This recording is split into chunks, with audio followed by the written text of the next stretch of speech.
Hello everyone, welcome back to our channel Login Assist. In this guide video, I will show you how to log in Walmart account. So first of all, what you have to do is launch open any browser of your choice. You can see over here I've opened Google Chrome. Now click on the search bar and type in walmart.com. Press enter.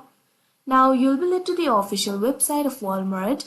Initially, you'll be led to this kind of interface. So if you want to log into your account, it is actually very simple. Simply click on the sign in option that you can see right over here on your screen. Now you'll be able to find the option for sign in or create account. Simply click on this option.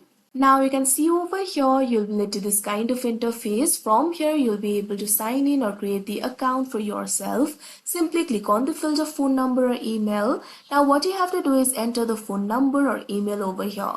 Now after you do that, what you have to do is click on the continue option that you can see on the screen. After that you'll be led to another interface. In another interface, what you have to do is enter your password. Simply enter the password correctly and click on the option login or sign in. After that, you'll be signed in to your account. So that is how you log in Walmart account. I hope you found this video helpful. Thank you for watching. Make sure to like, share and subscribe to our channel.